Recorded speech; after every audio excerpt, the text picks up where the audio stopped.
I make it 2 minutes to 3 o'clock. We do have a quorum. We're missing the 2 city councilors. Do we know whether they are otherwise occupied? Chair, this is Alma Ruiz. I have not received any information that they will not participate, so. Okay, well, we know at least one of them is sort of comes rolling in a little bit late.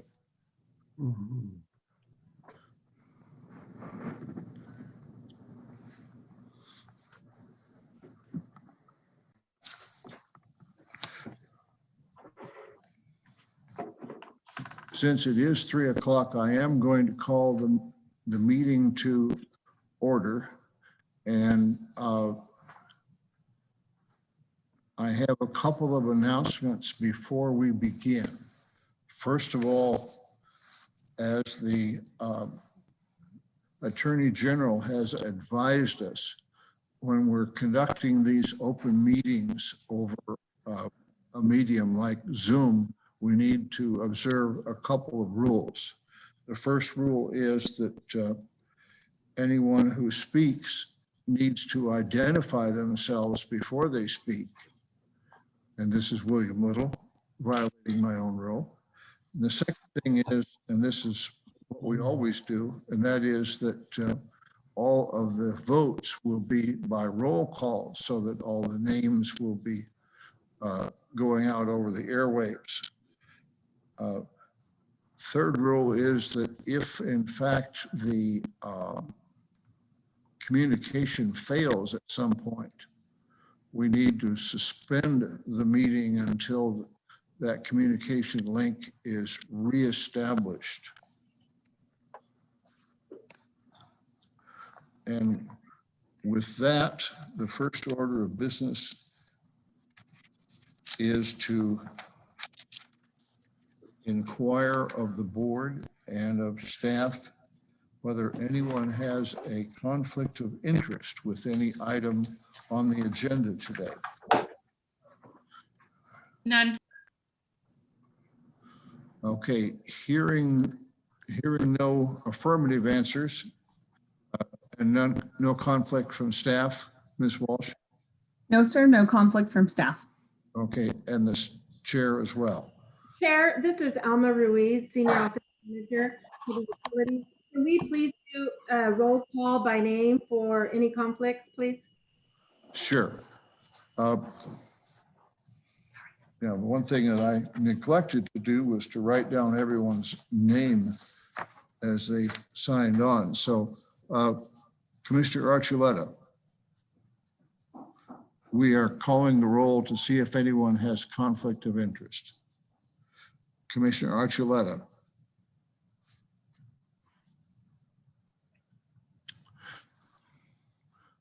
He may have not been unmuted there.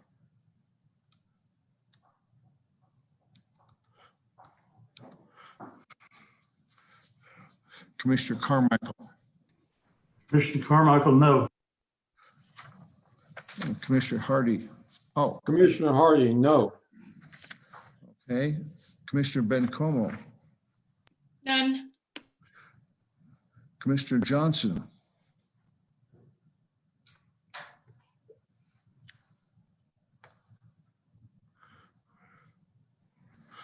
As Commissioner Johnson is muted.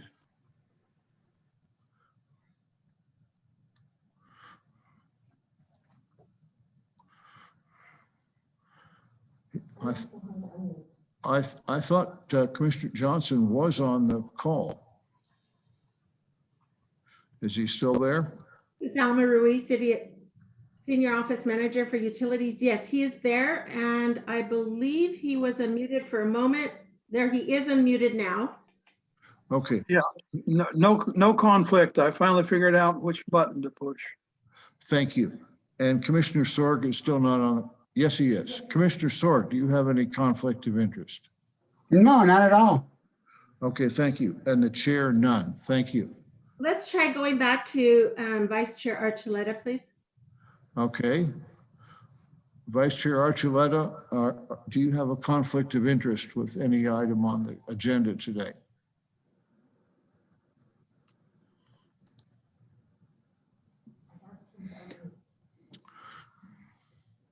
You'll need to unmute yourself in order to answer.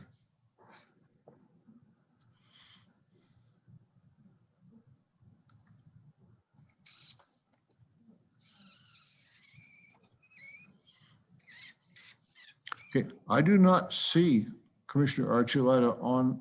Yes, I do. Okay.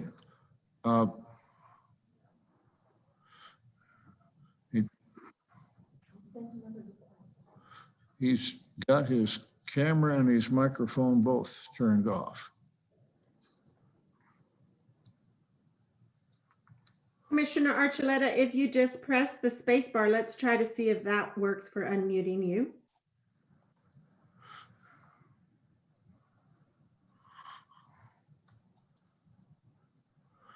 Press and hold the space bar. Yes.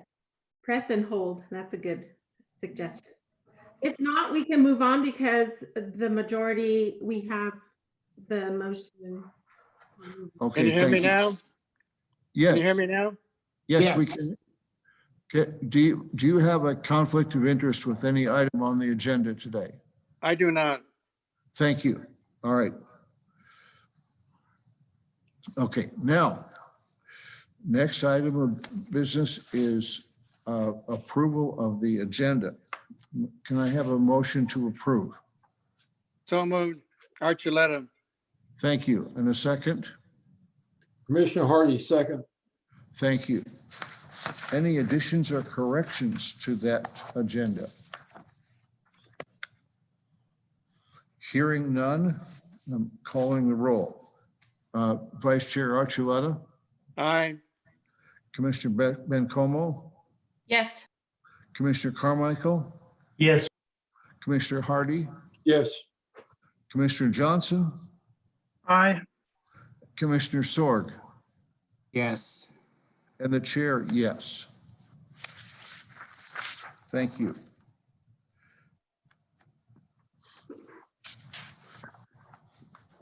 The next item of business is public participation. Alma, did we have any comments from the public in advance of the meeting?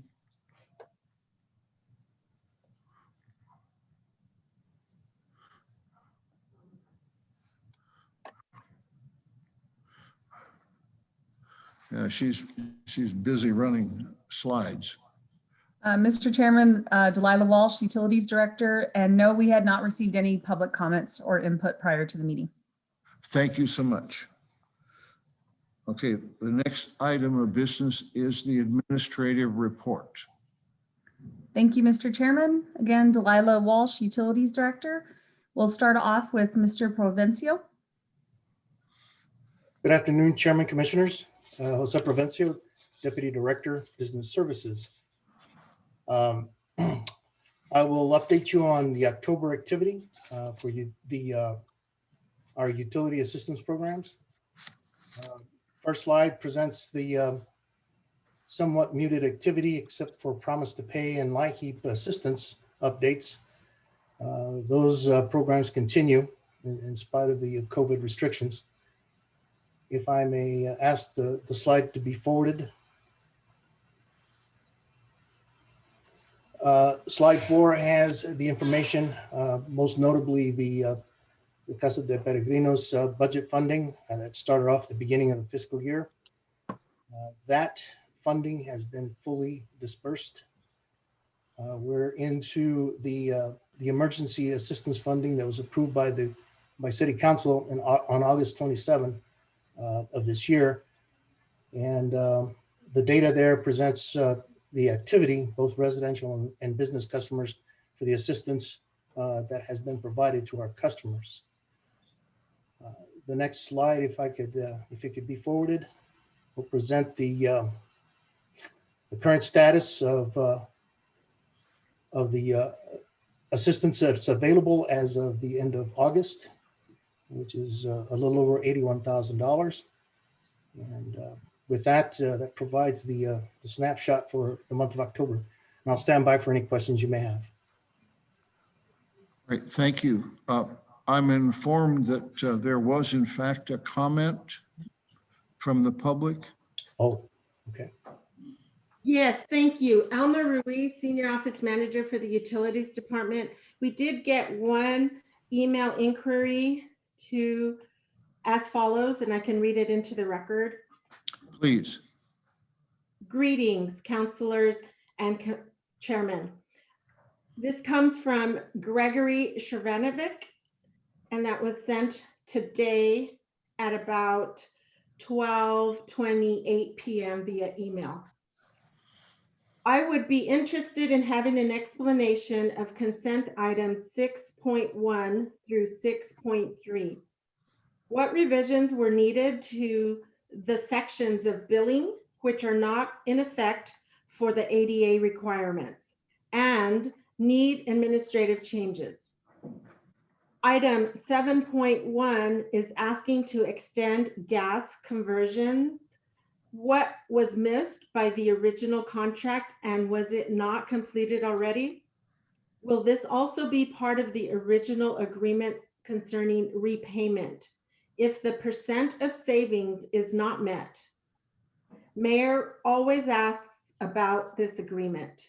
The agenda does not specify who the vendor is. Item 7.4, with the request of $93,000 expense, what is the total cost LCU will be rebilling the city for above the resolution which was passed for the project? Cordially, Gregory Shervanovic. Okay, thank you. I think that we will note those questions, and I'm unsure as to exactly how to respond to them at this point in time. The two items that were on consent, the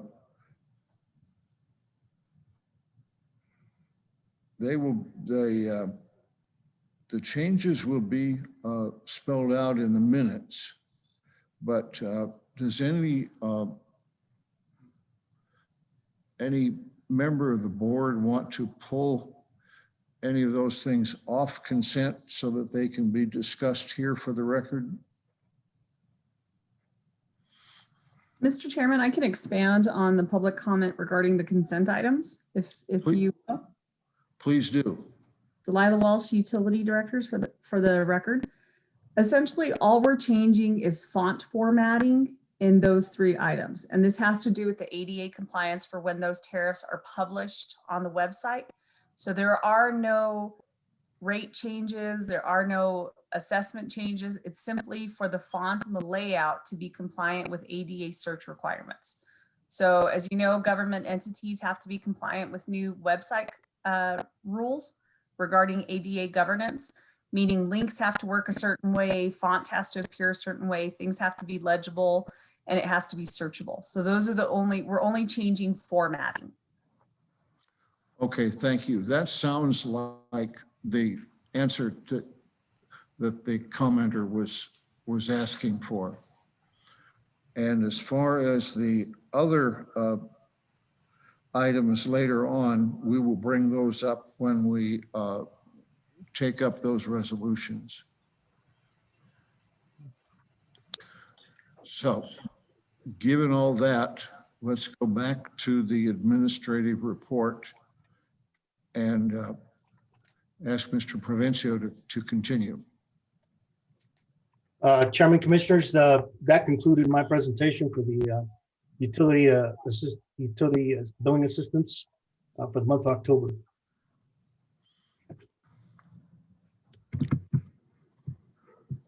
Okay, what's next on the administrative report?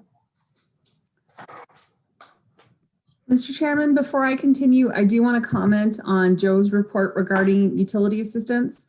As you know, we have been challenged with maintaining a reasonable delinquency rate within the utility, and that assistance fund has been a great help toward that effort. We have decided that anything regarding shutoffs or proposal for shutoffs to go to the city council will be held until March to run out the moratorium as required for energy. So in other words, there's currently a moratorium in effect wherein there can be no shutoffs to electricity, gas, utilities, things like that regarding the winter months, and that's a state moratorium. So we won't address anything on our delinquencies until the end of that moratorium. So I will come with a report to you early in the calendar year in order to address that. But I will say Stephen and Joe's team are doing a great job keeping our delinquencies reasonable and within our peer group. Okay, thank you. And you're quite right that the winter months are sort of locked off from us. Go ahead. All right, well, I'll continue with the Human Resources report. Again, Delilah Walsh for the record. Our vacancies are holding steady at 47, which is a good thing for us. We've actually made quite a few hires in the month of October.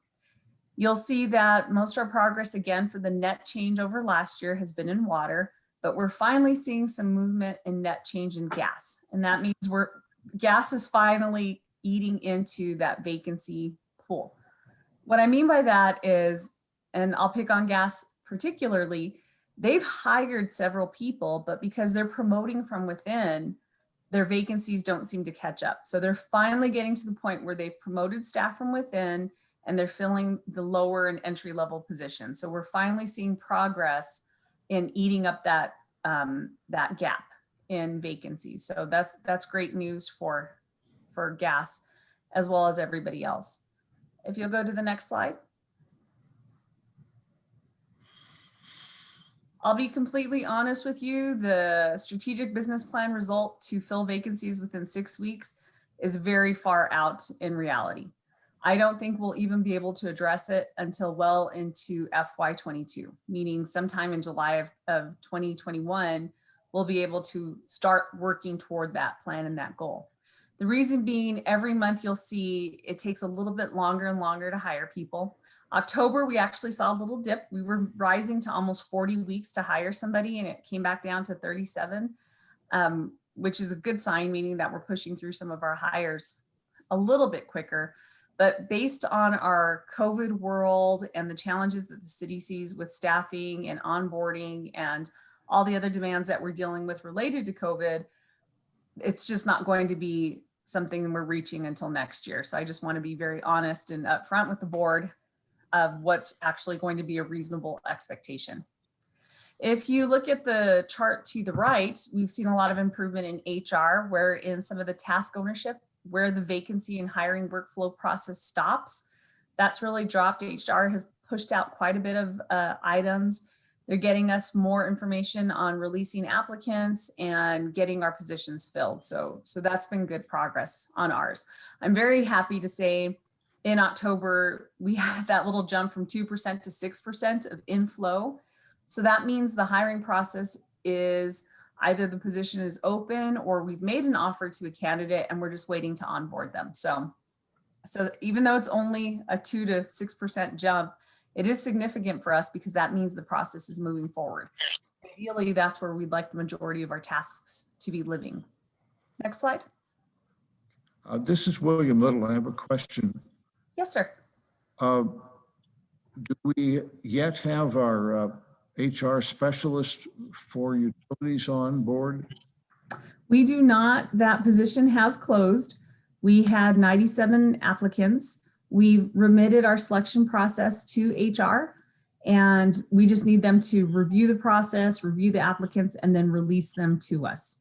And so Adrian is working with HR to push that forward a little faster. Okay, thank you. Next slide.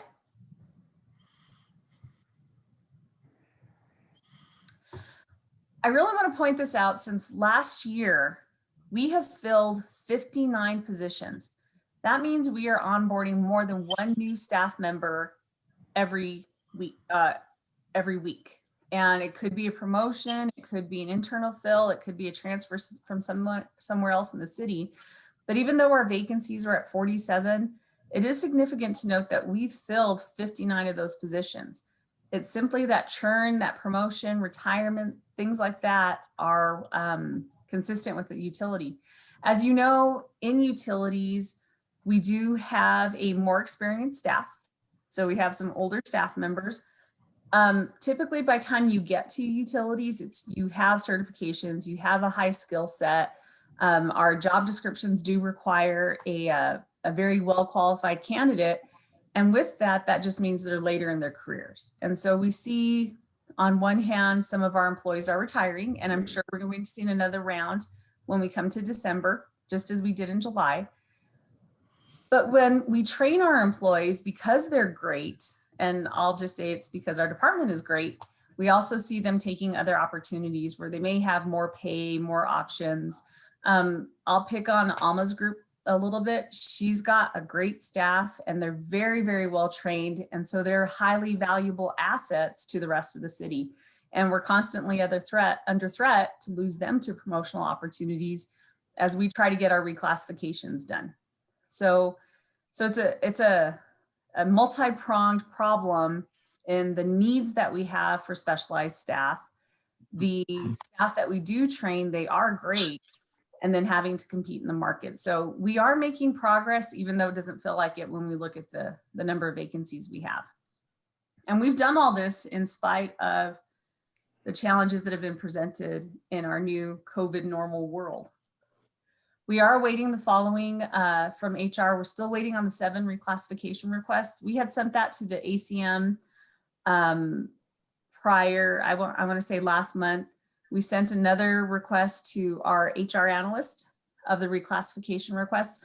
The reason we can't do anything with those is we need budget to say, yes, utility did follow the process to put this new reclass position into their budget, and then gives HR authorization. So there's been some stoppage there, but we're working with our HR analyst to push that through with budget.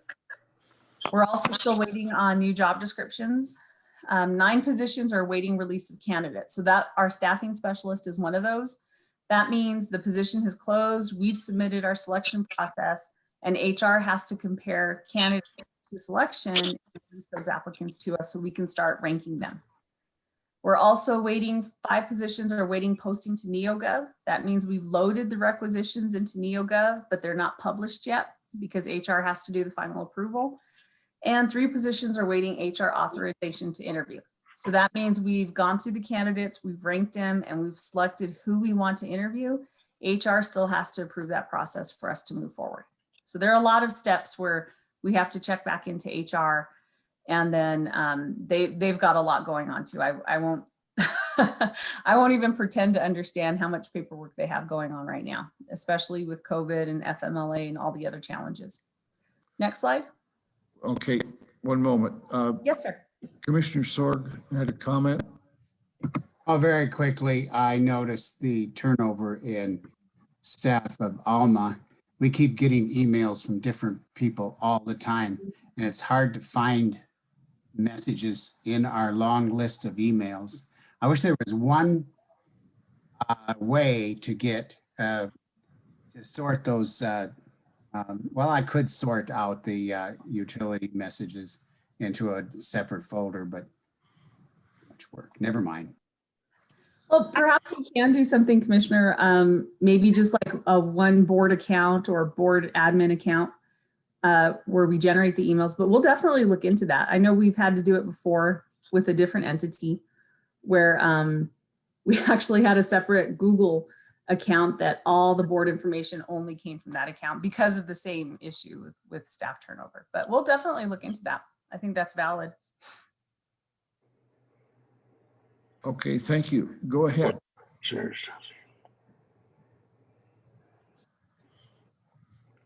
So the staffing specialist, as I mentioned, it is closed. We're just waiting to receive the list of the qualified applicants so we can rank them and prepare for interview. We are focusing on staffing right now with COVID-19 policies and regulations. I'll explain a little bit more about what's happening, but with the new NMED OSHA rules, it's been tough with those exposed to COVID and COVID positive cases. So I'll delve into that a little bit more, but it's been a challenge. Because of that, I've approved pretty much anybody who needs temporary employees, I'm approving it. And Dominique's working on the budget side, and so is Joe, because we just cannot push our staff anymore. You've seen from our vacancies, we have 300 budgeted positions. On average, 50 of those are vacant every time. So we're really only operating with 250 employees. I've explained before that we had over 80 employees who exceeded their 240-hour vacation maximum. So we're letting them off. We also have several employees who are qualified to take Family Medical Leave Act leave under the new, the FERCA is what I refer it to, rules, federal rules. We have people who are testing positive, they're exposed to somebody testing positive. So it's been quite a challenge. And I really am supportive of the deputy directors if they want to bring in temporary staff or retirees just to get us through the next 6 months. And it has been a challenge. But that being said, they're doing great. Our overtime is huge. So what's interesting is when we come to a budget scenario, we are right on target on budget when it comes to salary and expenses for staff. That's only because what we're saving in vacancies is being eaten up by overtime.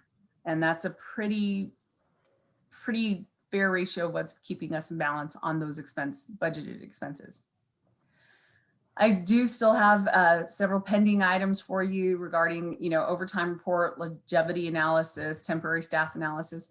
I've let go of the temporary staff analysis at this point only because I need that staff support for my team. And quite frankly, they need to rest. I look at our solid waste drivers, they need some time off, and they've been working nonstop since this crisis started. And that's been the case for the entire utility, especially when you look at the overtime. The intern and journeyman program, I am working with LCPS. They don't think they're going to start anything in 2021. It's a goal to start their intern programs, but it's not looking likely just based on some of the restrictions that they have to go through in order for school to come back in a hybrid model.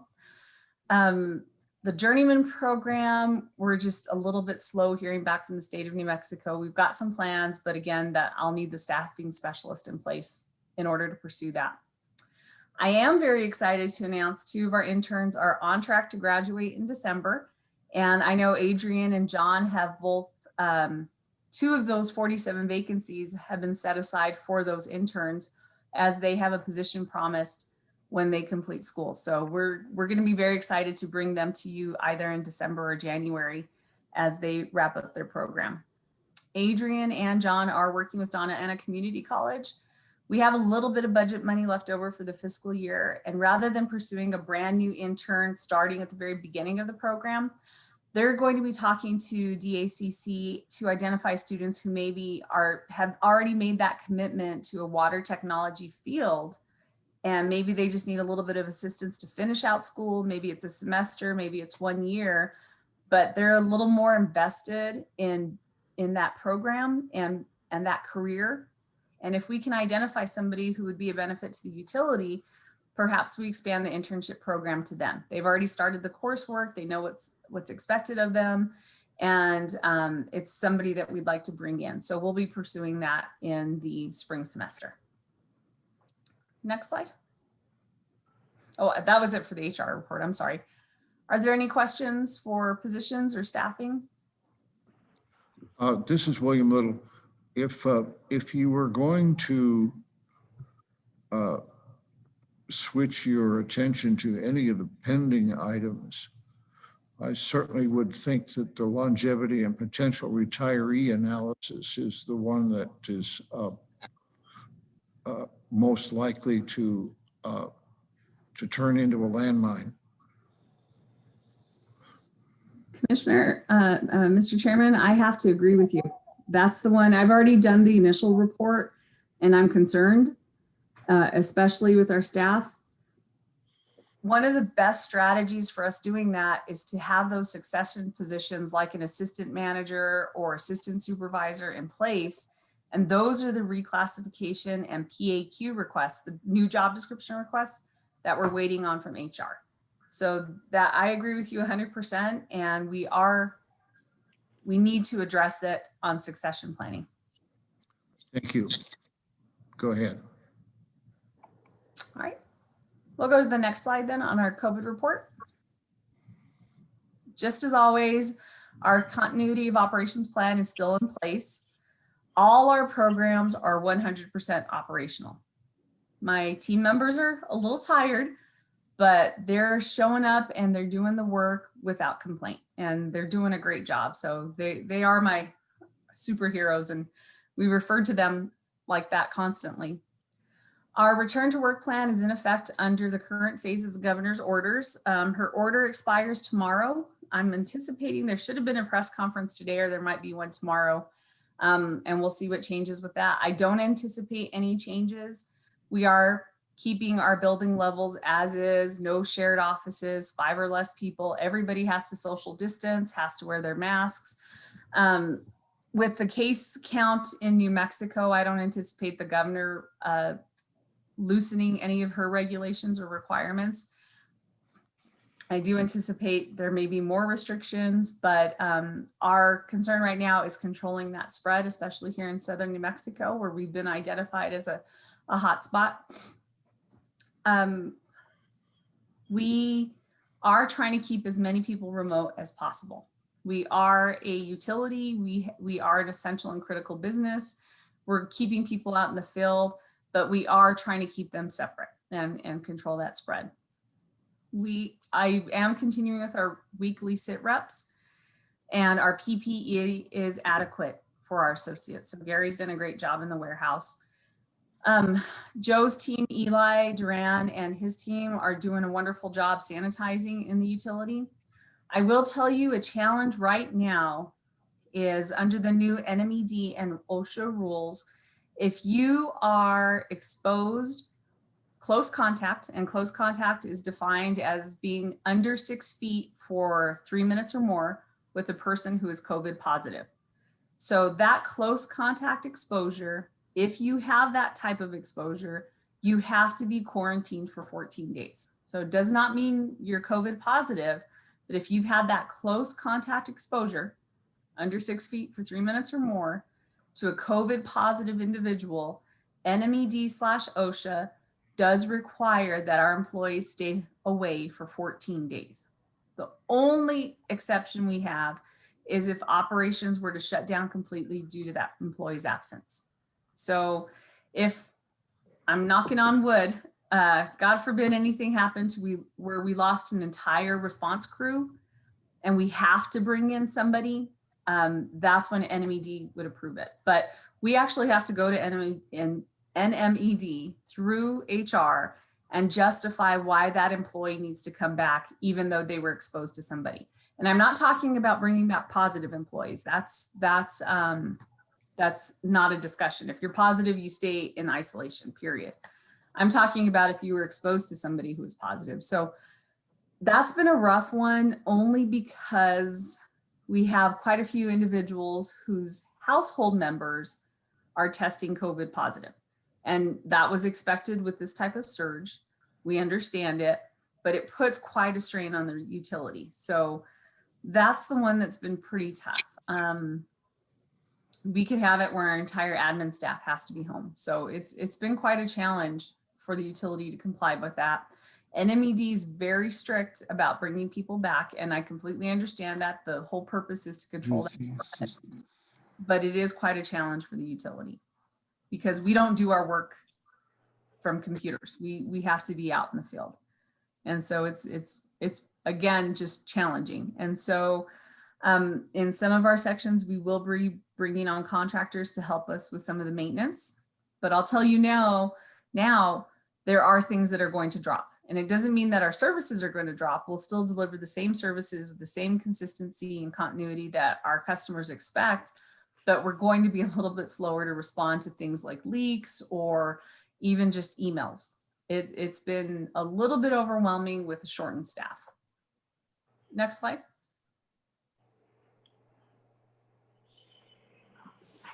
Again, we're complying with the Families First Coronavirus Response Act. We do have team members who have children in school. I know my own spouse is going crazy. He's been home since March working from home with the kids, and between school and work and being their only communication all day that's not through the computer, it's stressful, and we see that with our employees too. In October, when I did this report, we were averaging 3 associates out per week for quarantine. That's actually grown because of this new exposure rule. So I'll give an example. We had 3 employees in separate instances who were exposed to somebody with COVID-19. Their contact did meet the definition of close contact. They all tested negative, but NMED said, nope, they can't come back. They have to sit out the full 14 days since last contact. So this average is going to be quite high in the next situation report. And you'll see it in the chart that I have at the bottom of our sit reps of how many people we have out. We've been fortunate, again, knock on wood, that we're seeing spread because of household members and things happening outside the utility. So in addition to quarantining people who are COVID positive, when we hear about that case, we also have a responsibility to disinfect any area that person may have been present. And so we are doing that. And I truly believe our staff is doing a good job with sanitization as well as their social distancing and COVID safe practices. So the surge is affecting us, and it is impacting us. I mentioned already that we're hiring temps. Council did approve the $500,000 extraordinary pay to employees. That was actually paid out last week. I didn't realize that it came in a separate paycheck. I think each employee that qualified received $392 as a one-time payment. And I've shared that policy with the deputy directors of how it worked. And I really can't speak to the distribution as that happened at HR. It wasn't something that the utility did, but I can tell you that that was paid out to employees. I think that's the last slide. Can you check for me, Alma? Yeah, it is. Do I have any questions related to COVID or our response or some of the demands of the utility? Okay, hearing none, this is William. Yes, I got one. I'm a little slow. Go ahead, Commissioner Sorg. Hi, Delilah. Can Joe tell me if these requests for bill payment assistance, are they different customers or are they repeat customers month to month? Commissioner Sorg and Mr. Chairman, I can actually answer that for you. We've only had approximately 9 repeat customers. I see. In the Okay, report. thank you. It's been, and they do still have, and they're really, and they don't receive full assistance. It's typically, we're only helping them with that gap. And the repeat customers, it's the same thing. They're paying most of their bill, and we're just helping them with the gap. But it's very few repeat customers. Okay, thank you. William Little again. Let me say on behalf of the board and the citizens of Las Cruces, thank you. Thank you all for doing everything that you are. Times are tough and you're really carrying the. Okay, now Commissioner Bencomo. Thank you, Mr. Chair. And yes, thank you so much, Delilah. And I have to echo what the chair just said, and I agree with you about calling your staff heroes. They truly do make the city run, and really extend my thank you to everyone at the LCU. I actually did, I don't know if our city manager is on. I'm curious about, it was my understanding that the extraordinary pay would be about $500. And you mentioned that paid out to folks to $392. Is that what you said? Yes, ma'am. Is that like, was this extraordinary pay taxed? Is this, if EFO is on, I would love to hear from him. If not, I'll follow up. For me, since the first time we talked about this on council, I was a huge advocate of this plus some, because our biggest asset at the city is our employees, and we must treat people well, and we must treat people and make them feel valued, especially during a pandemic, and especially essential frontline workers who don't have the option to work from home like I do, or like many of us do, right? So putting their health and their families' health at risk. And so I want to make sure that people are paid, you know, what they deserve, and ensuring that that extraordinary pay comes through with what we originally intended. Okay, the city manager is on. Go ahead, sir. Mr. Chair, Commissioner Bencomo, this is Ifo Pili. You know, honestly, Commissioner, I don't have the answer to that. I just shot a text over to our HR director to see exactly how that came out in the end. My understanding that it was $500, so it could be attacked, you know, after taxes and everything. But I'll find that out. Hopefully, even before we probably here in the next few minutes. Thank you so much. I appreciate that, Mr. Peely. And that was all my questions, Chair. All right, thank you. Back to the administrative report.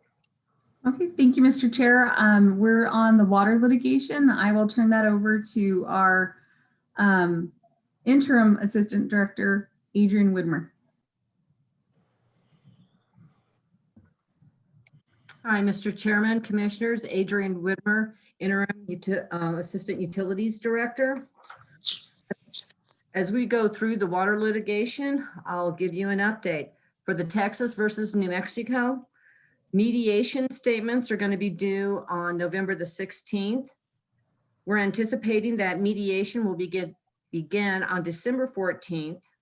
The amici, which is one of them, is the City of Las Cruces. We're not allowed to participate, but we're fully involved with the state unless the mediator specifically requests an amici to participate. So that one's just kind of continuing on as before. Now for the Griggs Walnut, the federal litigation, the federal case is completed with the consent decree. With the private entity litigation, that is continuing, where filings and depositions are continuing on. Now, the other one with Griggs Walnut is the West Griggs property. We have received a conditional eligibility for the voluntary remediation program. We received that on November the 3rd. The final eligibility determination by New Mexico Environment Department will be after concluding the public notification and the current process is complete. So we should actually see in the newspaper, the Las Cruces Sun News and the Albuquerque Journal tomorrow, the advertisement. So keep an eye out for that. We'll all keep an eye out for that to make sure that that actually occurs. They did provide us a draft agreement, which is currently under review. And that's the update. I'll stand for any questions. Okay, thank you. Any questions? Hearing none. Go ahead. Mr. Chairman, Commissioners, we'll have presenting for you today, Waleed, if you'll come on for the projects update.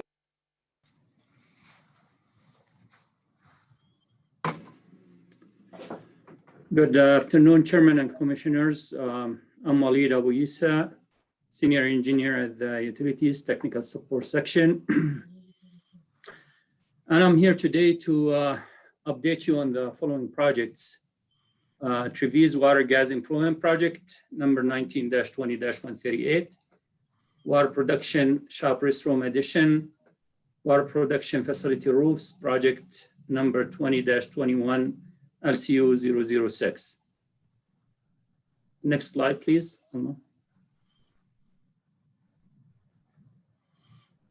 Trevi's Water and Gas Improvement Project. The contractor on this project is J29 Enterprise, LLC. The contract costs $103,599. Contract time, 30 working days. This project started on October 19, 2020, and the estimated completion date is December 2nd, 2020. On the construction, 40% completed and 22% completed on the payment. Summary of project. The project consists of the following: 1,500 linear feet of 12-inch C900 water line and services, 220 linear feet of 4-inch gas main line. There's approximately 960 linear feet of 12-inch water line has been installed. We still need to work on the remaining of almost 500 linear feet and the installation of the 220 gas line, 4-inch gas line. Any questions on this project?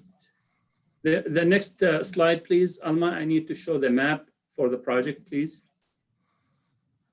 This is the Trevize line. As you see, the light blue line is represent the water line, existing water line. It's an AC line, and that we need to replace with the PVC, 12-inch PVC line. And the dark blue is the proposed line that we need to go with. And also it shows the red line is the gas, the existing 4-inch gas line that we need. The yellow line represent the 220 linear foot of gas line replacement there.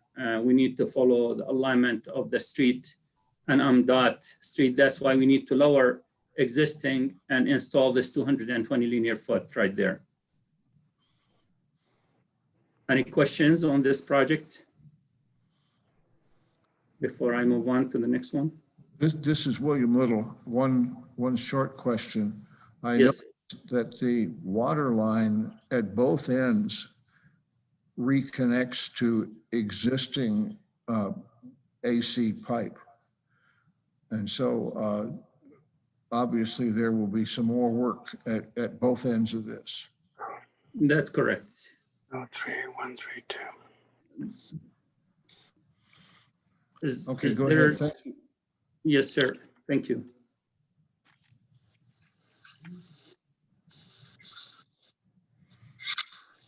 Next project is the water production shop restroom addition, Building E, based on the operation group staff requested the restroom to be installed in one of their buildings. That's the only building where had no restroom in it, actually. And the contractor on this project is G. Sandoval Construction Incorporated. Project cost $25,610. Contract time 45 working days.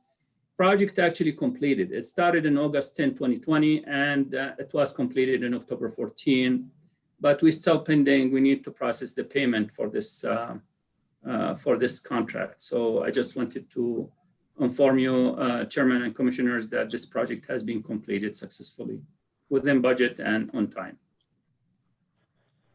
Any question on this project, please? Okay, hearing none, thank you. Sure. Next slide, please. Next project is the water production facilities roof repairs replacement, project number 20-21-LCU 006. The contractor on this project, Commercial Roofing LLC, and the contract costs $113,598. Contract time 45 working days. Project started in October 12, 2020, and the estimated completion date December 16, 2020. This project actually consists of 6 locations that we need to replace the roof and fix the roof for them as they are leaking.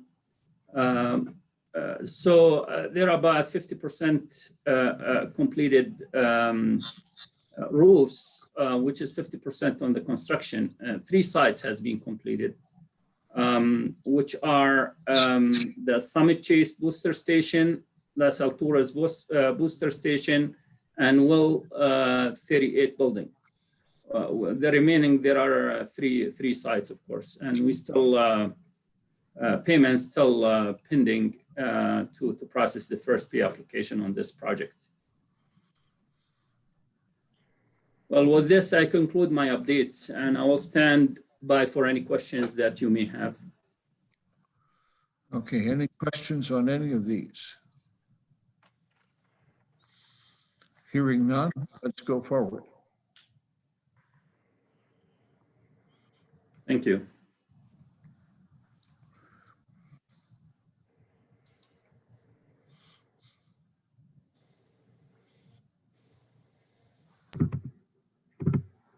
Okay, the next item of business is board resolutions for discussion.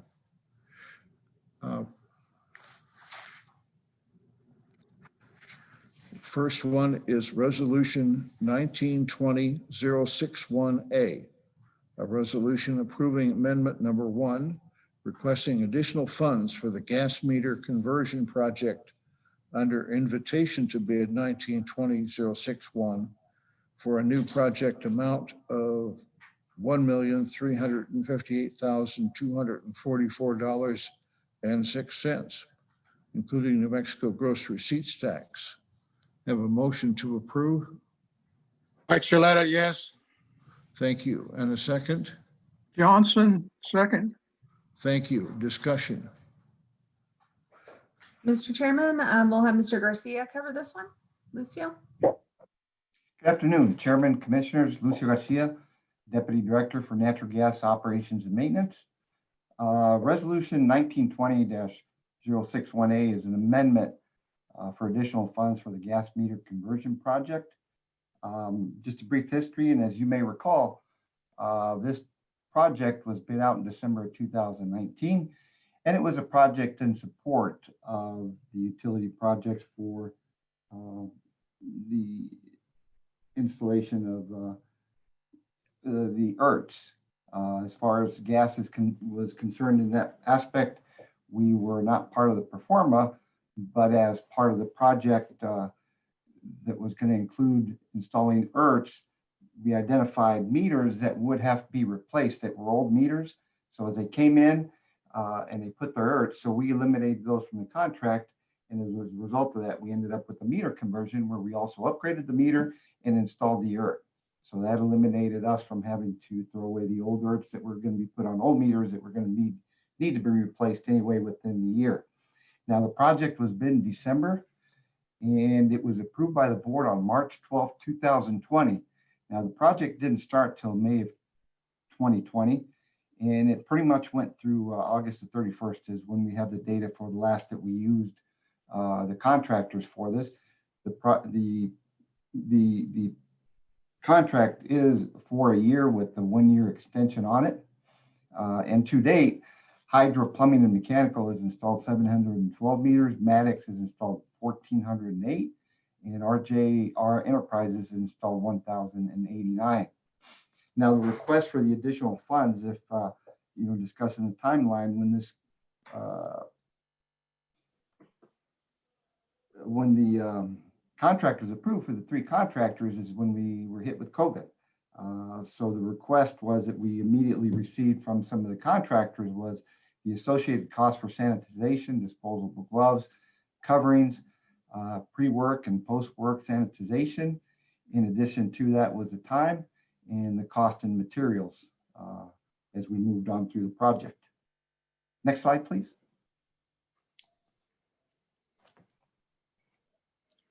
So with that, when we received that request was funneled through purchasing.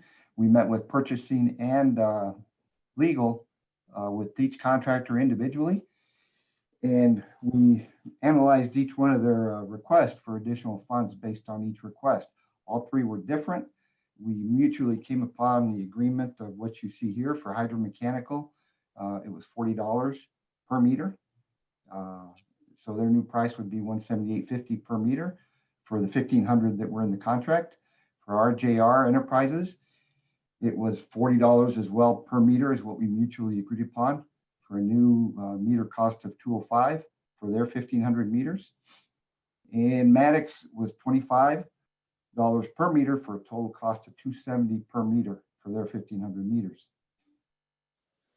So the initial total contract cost was initially $1,187,734.38. The amendment total with the addition of the cost per meter is $170,509.68, with the new amended total contract cost of $1,358,244.06. And with that, I'll stand for questions. Okay, thank you. I have a note here that Delilah will ask for the rules be suspended and ask Alma to explain the process. I'm not sure that we have to explain the rules. Mr. Chair, we'll do that after Lucio's presentation. It'll be for the next two resolutions. Oh, okay, so it won't be until we've gone through all three of them? Just through this one, sir. Once we complete this vote, then we'll go to the suspend the rules. Okay. Mr. Chair, if I may, I would like to let the commissioners know this is something that, as Lucio mentioned, we went through this process with legal as well as with purchasing to find out what those reasonable costs were the differences to the vendors. I want to emphasize that these are all local contractors who are helping the utility, and these are all for unforeseen expenses related to COVID, as they had to increase their PPE, they had to purchase extra, their supply chain prices changed throughout the process, and it is something that was within our budget for the project, and that we do support these requests. So, or I do very much support these requests. And like I said, it is something, as Lucio mentioned, that we reviewed with purchasing and with legal. Okay, thank you. All right, back to the resolution. Are there any comments or questions from the board on this resolution?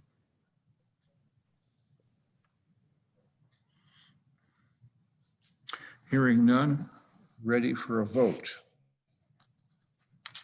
As soon as I find my list, so that I don't leave anyone out. Mr. Chairman, could I butt in just a minute? This is Commissioner Carmichael. Please do.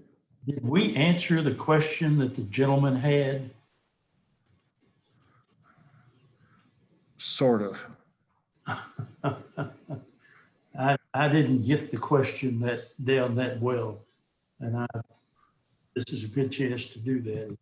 It's not. Mr. Chairman, if I may, again, Delilah Walsh, the question was, what was missed in the original contract? And is this going to be part of the original agreement?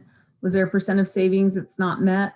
No, so the bottom line is that nothing was missed in the original contract. What was missed was not anticipating the financial impact of the pandemic on these vendors.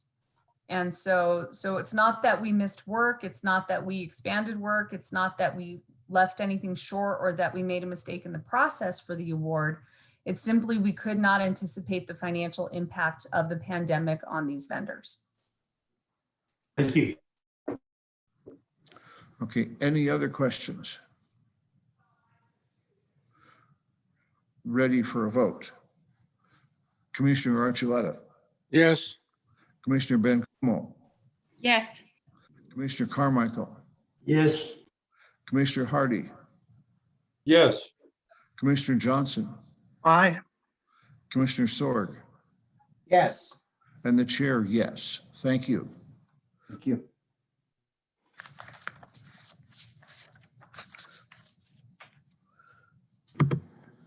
Item of this, go ahead.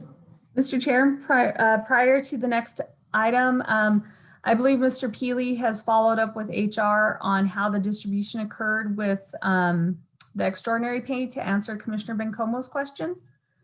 And of course, it was a calculation based on the 500,000 made by the city council, the 500,000 dedicated to city council, divided by the number of employees who were eligible. And that's where the number of the $398 came into effect. And Mr. Peely, I don't know if you need to expand on that or if that's an appropriate response. Thank you. You know, I don't know if I have anything to expand on. I actually had a misunderstanding myself, so I apologize. But yes, it's the 398 is that amount that that it came up to after that division between the five. So it's the 500,000 that was actually approved. And I think that's where that number 500 sort of stuck in all of our minds, is that we thought that it was $500, but was actually approved was 500,000. Okay, thank you. If I could, this is As we Alma. move, I'm sorry. If I Go could, ahead. Alma As Ruiz. we move to the next item, we're going to, yes, I would like to add to a comment on that statement, if I could, please. Please, go ahead. Okay, this is Alma, Senior Office Manager for the Utilities Department. As one of the staff members that received that check, I do also want to let you know that it was taxed, just to, okay. as an FYI to that. Okay, thank you. Thank you. Mr. Chairman, the next two resolutions we're going to have Adrian present together. So in order to do so, we're going to ask you all to suspend the rules only for the next two. And Alma can explain the process for that. Thank you, Chairman, Commissioners, and Delilah. We are asking for the rules to be suspended in order to discuss item 7.2, Resolution 20-21-043, in concurrence with item 7.7, Resolution 20-21-LCU 19. The process for this will be, Chair will read the title of item 7.2, ask for a motion in a second. Once we receive that, he will then also ask for a motion and a second to suspend the rules. If it's approved, we will then move on to the discussion of the two resolutions. However, each resolution will be voted on independently. And then after the vote on the second resolution, which is item 7.7, 20-21-LCU 019, the rules will revert back to the Roberts Rules of Order. Thank you. Okay, thank you. So the standard parliamentary procedure. That is correct. Thank you. Okay. The next resolution is Resolution 2021-043, a resolution awarding a construction contract for the Flute well replacement, project number 2021-043, to Yellow Jacket Drilling Services of Phoenix, Arizona, for a total contract award of $1,378,406.22. May I have a motion to approve? Move to approve this, Counselor. This is Commissioner Sword. Thank you. And a second? Second, Bencomo. Thank you. Now, I will entertain a motion to suspend the rules so that this resolution can be discussed together with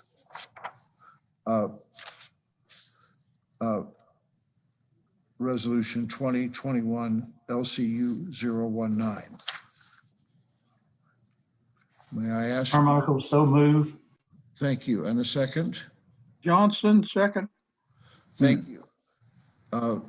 Any discussion of that motion? Ready for a vote? This is a vote to suspend the rules and allow discussion of two resolutions together. Commissioner Archuleta. Aye. Commissioner Bencomo. Yes. Commissioner Carmichael. Yes. Commissioner Hardy. Yes. Commissioner Johnson. Aye. Commissioner Sword. Yes. And the chair, yes.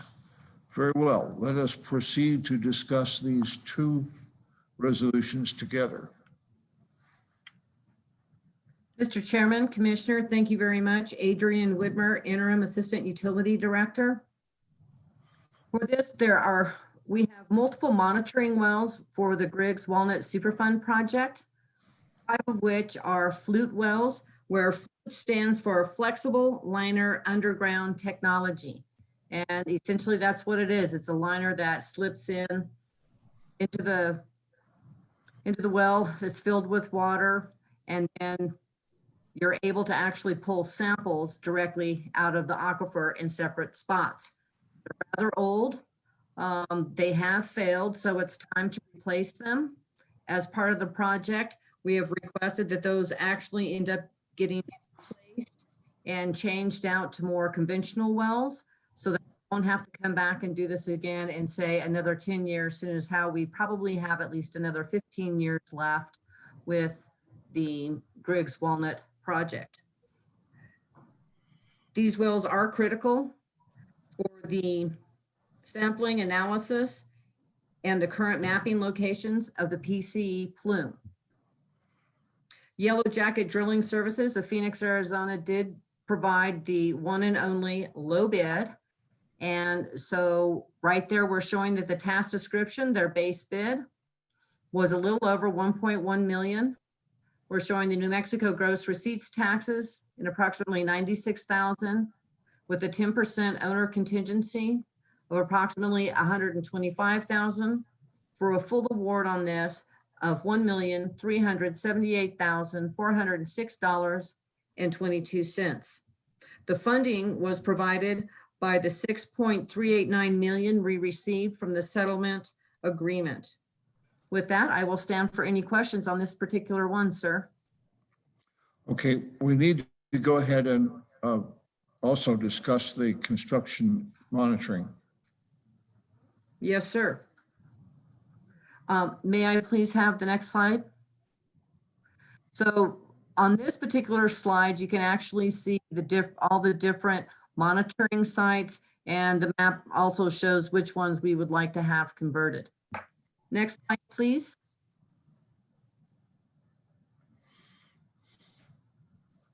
On this particular one, this is the construction administration for the Flute well replacement project.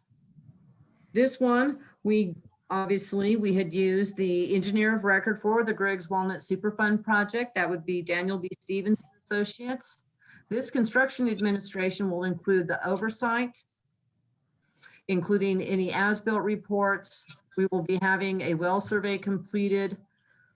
They also will need to be updating the sampling and analysis plan so that we can go ahead and get those sampled in accordance with the annual report. Any type of paperwork and reports that need to go to the state engineer's office, they'll be completing.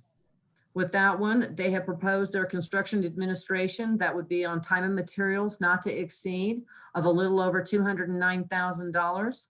They've included the tax of approximately $17,400 with a small 5% contingency of $11,335.59, which would have a total award of $238,047.46. And with that, I will stand for any questions. Thank you. Okay, questions from the board?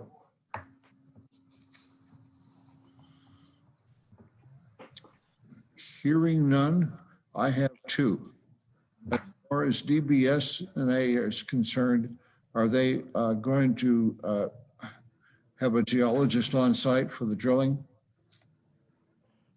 Mr. Chairman, Commissioners, Interim Assistant Utility Director, yes, sir. A hydrogeologist will be on site during the drilling of the adjacent wells, in addition to on-site while they are converting those into traditional monitoring wells.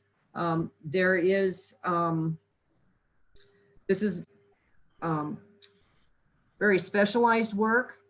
And so they have people on site, including Shoemaker and Associates as one of their sub-consultants that will also be participating. So that way they can make sure that these get done correctly.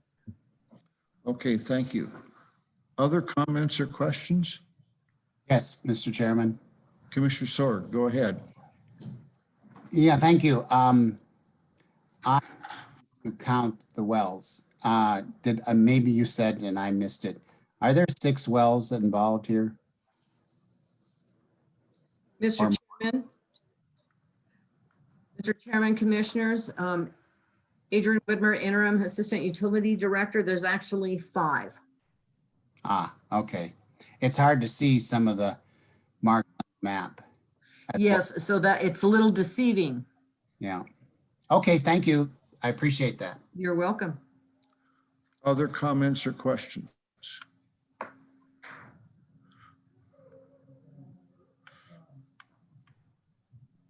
Hearing none. Oh, Commissioner Johnson, go ahead. This is actually a question in regard to the first resolution.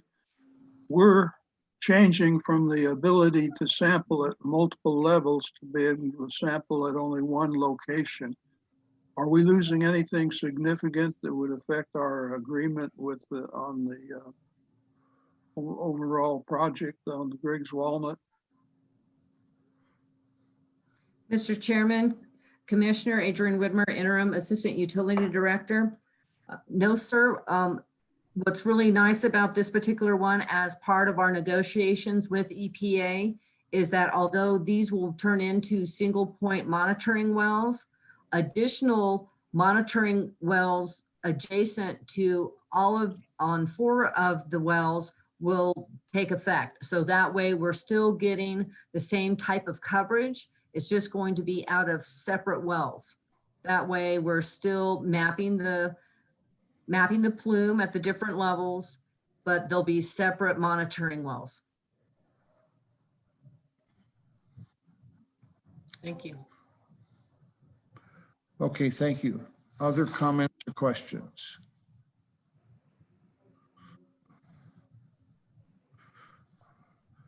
Okay, given that we are now ready to end the suspension of the rules and vote on the original question, which is the Resolution 2021-043. And then when we get to it, we'll also vote on the other resolution for DBS&A. So again, for Resolution 2021-043, any additional comments or questions on that resolution itself? Hearing none, ready for a vote. Commissioner Archuleta. Aye. Commissioner Bencomo. Yes. Commissioner Carmichael. Yes. Commissioner Hardy. Yes. Commissioner Johnson. Aye. And Commissioner Sword. Yes. And the chair, yes. Thank you. Thank you. Now,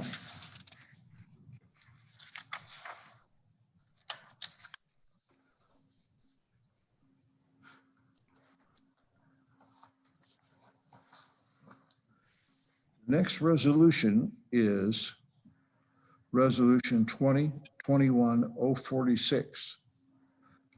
A resolution awarding a construction contract.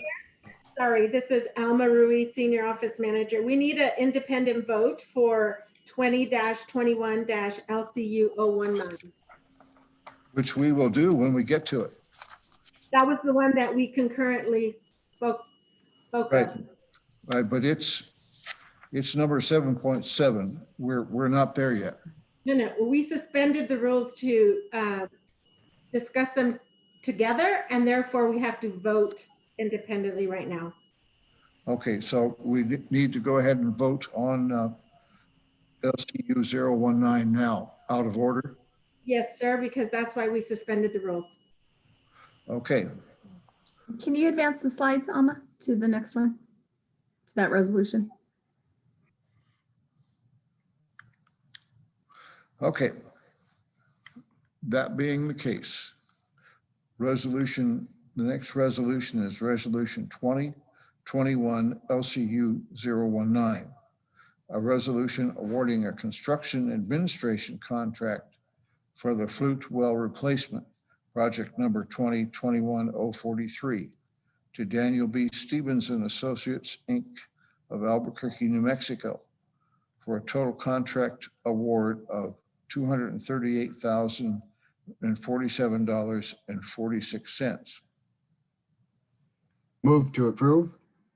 Thank you. And Sorg. Yep, thank you. And a second? Johnson, second. Thank you. Discussion separately on this resolution. Chair, this is Alma Ruiz, Senior Office Manager for the Utilities Department. Adrian already gave the discussion. All we need is the vote on this resolution. All right. I can also ask the board if they have any additional discussion. Hearing none. Ready for a vote. Commissioner Archuleta, Yes. Commissioner Bencomo, Yes. Commissioner Carmichael, Yes. Commissioner Hardy, Yes. Commissioner Johnson, Aye. and Commissioner Sorg, Yes. and the chair, yes. Thank you very much. Now, returning to the order as printed in the agenda.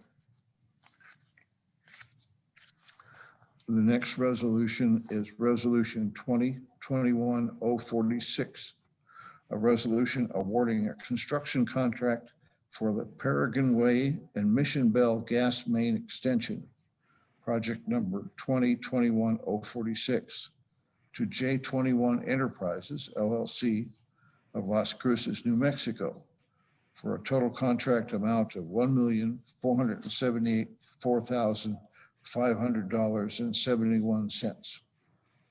Motion to approve. So moved. Bencomo. Thank you. And a second. Second, Archuleta. Thank you. Discussion. Thank you, Chairman, Commissioners. Carl Clark, Deputy Director, Environmental and Technical Support. This is a contract over to J29, Las Cruces, New Mexico.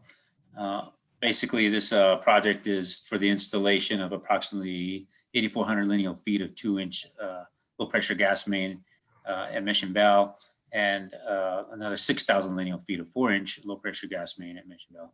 And then on the right is the Peregrine Way area. There's approximately 13,000 lineal feet of 2-inch gas line that will be installed as part of that project. So this project came about because we had a large request from the residents out there for natural gas. We've had it for several years. We had sent out a questionnaire as to who would be interested in natural gas into both of those areas a couple of years ago. And we had approximately 40% interest in natural gas out there. I would assume that it would be those that were calling us all the time, asking us when we're going to get there with natural gas. So this allows us to move forward with a construction activity so we can install the gas. We're going to be installing approximately 118 service stub outs in the Mission Bell area, and then another, I believe it's 84 stub outs in the Peregrine Way area. So with this approval of this project, this contract, we get to move forward and bring these residents what they've been asking for. Okay, thank you. Comments or questions?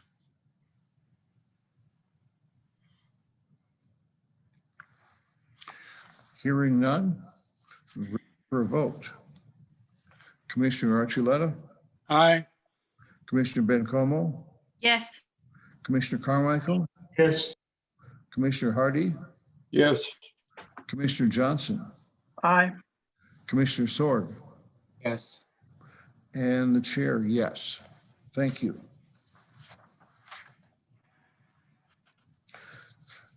The next resolution is Resolution 2021-059. Resolution requesting funds for a sole source contract to Flipscreen LLC of Dallas, Texas, for equipment support of the pre-1965 Foothills landfill waste excavation, project number 2021-059, for a total requested amount of $93,000. Move to approve. Moves to approve. Was that Sorg? And a second? Second, Bencomo. Thank you. Discussion. Chairman, Commissioners, Carl Clark, Deputy Director, Environmental and Technical Support. If we can move forward in the slides, thank you. So basically, this contract cost us $93,000. We estimate to have them on board with us for approximately 3 months with an estimated completion date of February 2021. We listed a few items in here, the challenges and benefits of bringing on another flip screen. Challenges with the single flip screen that we've had equipment breakdown with the flip screen. We've also had interruptions due to COVID, and then the amount and types of waste that we've encountered. So the flip screens actually do a very good job for what we want them to do. They are very good at separating the waste from the aggregate. And so we like what it's producing. However, these challenges that I just presented to you continually interrupt the process. So the benefits, we want to bring on a second flip screen. That way we can increase the screening by 150%. The second flip screen comes with a loader. That's the reason for the high cost. And it's the largest flip screen that they do make. So it's twice as big as what we have out there. So we believe we're going to be processing more waste than what we're able to do. I wanted to move on, advance to the next slide if we could. It's gonna show you a drone flight of the waste area. And so you can see the loader with the flip screen processing the material. Now it's starting to move forward. Apologize for it being slow. So there's the flip screen in operation. You can see all the material that they've already processed that they're on top of. So they're just pushing it over. And you can see the bulldozer working on the second cell. You can see kind of an island effect there on that second cell. That's the remaining material in that second cell that we need to process with the flip screen. Now, if you look at the area here that's nice and smooth and cleared out, that's already been processed. That's what's been through the flip screen. So you can see it's a lengthy process. It takes us a while to get through this. We still have another cell to finish after this. We want to hit the deadlines that we said we were going to hit. In this project, it is really time is money on this project because we're renting equipment, we're paying personnel to be out there. So we need to get through this a little quicker in order to save money. So that's the reason we're bringing on this flip screen. And with y'all's approval, we want to move forward and bring it in. It'll come in out of Dallas. They're ready to start shipping to us whenever we give them the authorization. Any questions?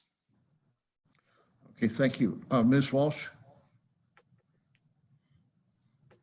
Thank you, Mr. Chairman. I know there was a question in public comment regarding this item 7.41, asking about the total cost rebilling to the city. And I think what Mr. Sherbanek was responding to was the fact that we do have a $3 million budget for this project as a total. And the city has already committed to paying back that $3 million over a series of time at 3% interest. So we already have an agreement with the city of Las Cruces to be paid back the $3 million in 4-year installments at an actual interest rate benefiting the utility, the 3% interest rate. But we have not reached that $3 million limit. That was our top end for this cleanup project, but we're not there yet. So this $93,000 is still within that $3 million budget. Okay, thank you. Carmichael.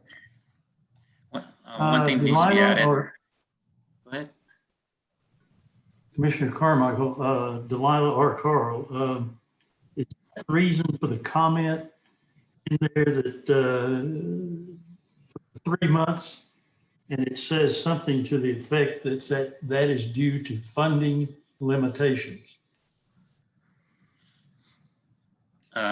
Chairman, Commissioners, Carl Clark, Deputy Director, Environmental Technical Support. That's correct. There's a cap in the budget that we have for this, and that's $3 million. That $3 million is supposed to cover the 3 cells. Like I said before, time is money in this project, and that's why we're trying to move quickly through this project and start screening material. There is another cell that's included that's west of Paseo Oñate, and there was not enough budget to clean up that cell. That cell is as big as the 3 that we have out there right now. So that we're just cleaning the east side of Paseo Oñate, and the $3 million is to cover that.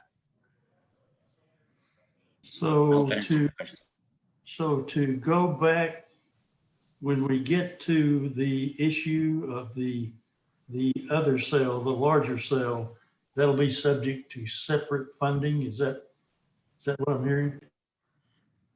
Yes, Mr. Chairman, Commissioner Carmichael, Delilah Walsh here. That's absolutely correct. The $3 million that we are using now is coming from our Environmental Gross Receipts Fund. So that's part of the fund that we build up within the utility in order to manage our closed landfill sites. So we have the 3 million available now. We won't have that available as we have to meet NMED regulations for closed sites. So the 3 million is coming out of that fund. The general fund from the city is going to pay us back. So we have our environmental funds available for future processes and future landfill maintenance. The second project would be cell number 4. That will be up to the city of Las Cruces on how they want to develop that, whether they want to do the same sort of partnership through the utility or if that'll be a general fund allocation later on down the road. Okay, thank you. Okay, thank you. I do think that addresses the comment from the public on this one. Any other comments or questions on this resolution? Chairman, Commissioners, I wanted to add there's a lot of talk about the planning of the area that we're cleaning up. While utilities is a part of it, we are not directly running that effort. That's done by community development. And so we also included a bullet at the bottom of the slide here that says Plan East Lowman. And that was presented to the public so they can have their input. I'm not sure if Alma could go ahead and click on it, and then it takes you, or it's given for you all to click into and go check out that website. And that's part of the planning of that area. Okay, thank you. Anything Thank you. ready for a vote? Commissioner Archuleta, Aye. Commissioner Bencomo, Yes. Commissioner Carmichael, Yes. Commissioner Hardy, Yes. Commissioner Johnson, Aye. Commissioner Sorg, Yes. and the chair, yes. Thank you.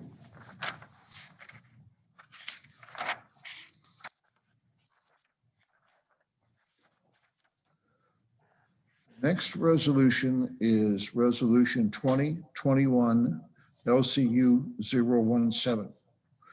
A resolution recommending to the City of Las Cruces City Council to authorize and approve the submission of a completed application for financial assistance to the New Mexico Finance Authority for solid waste recycling containers. Motion to approve. Sorg, approve. Thank you. And a second? Second. Johnson? Commissioner Hart.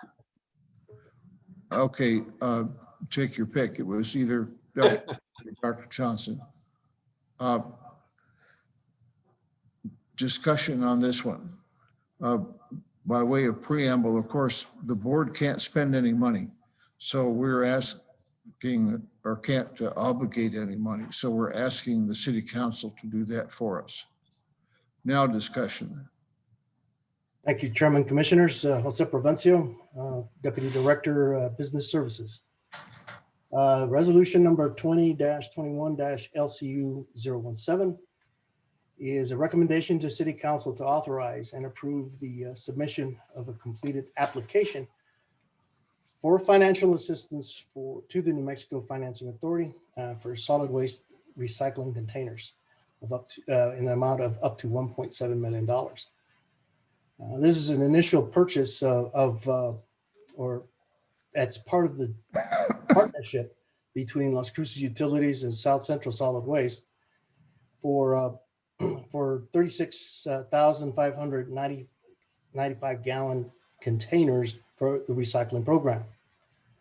This is an extension or another part of the partnership between Las Cruces Utilities and South Central Solid Waste, where, if you recall, it was initiated by having all questions and unifying, consolidating all calls regarding both solid waste and recycling queries, questions, and support into our customer central staff. We're about closing in terms of hiring those 2 additional positions that were authorized by earlier MOUs and position creation where we will have a full staff to answer all questions, any questions regarding not just solid waste, but recycling questions and support and follow-up queries for the partnership. So this one, resolution seeks to get the recommendation to City Council to authorize for this request for a loan. I will stand by for any questions you may have. Okay, questions? This is something that we've discussed before. Yes, sir. Okay. Hearing no questions. Commissioner Archuleta, Aye. Commissioner Bencomo, Yes. Commissioner Carmichael, Yes. Commissioner Hardy, Yes. Commissioner Johnson. Aye. Thank you. And Commissioner Sword. Yes. And the chair, yes. Thank you all.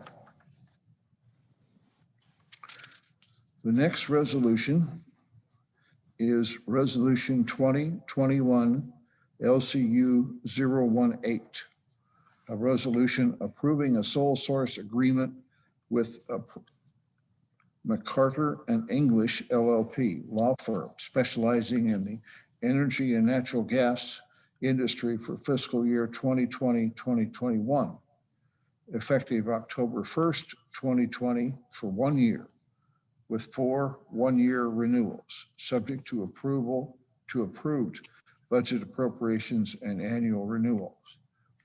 Move to approve. So moved, Johnson. Thank you. And a second? Second. Commissioner Hardy, second. Thank you. Discussion.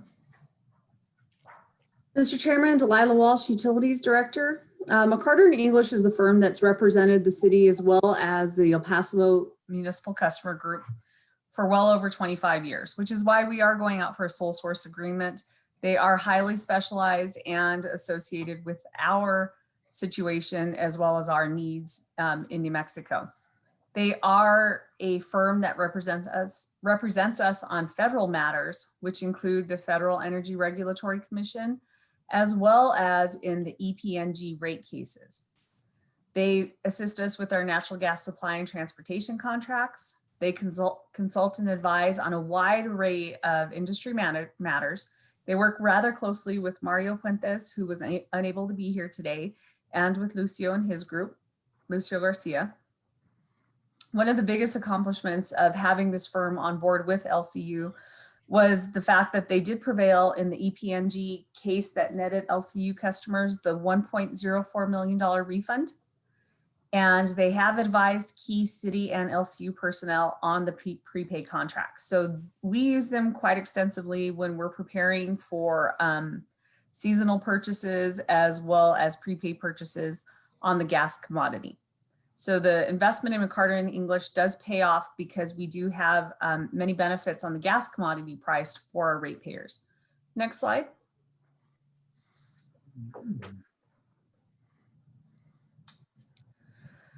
McCarter and English has assisted us in the NMEA contracts as well as the PEAK contracts. As you know, NMEA is our New Mexico partnership where we do purchases for gas, or we complete purchases for gas, as well as PEAK, which is the Public Energy Authority of Kentucky.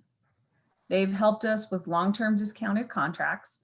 I think it's really significant to mention because of their assistance and with the work of Mario Puentes, the discounts have saved over $3 million since 2008. And that's because we've been able to negotiate beneficial prices on the gas commodity itself. The pooling of the city's legal resources means that we are a member participant with EPMCG, and it's been very effective in the sense that we only pay a percentage of the hourly wage at 27.18%. So we're sharing the costs of McCarter and English's services as part of that consortium.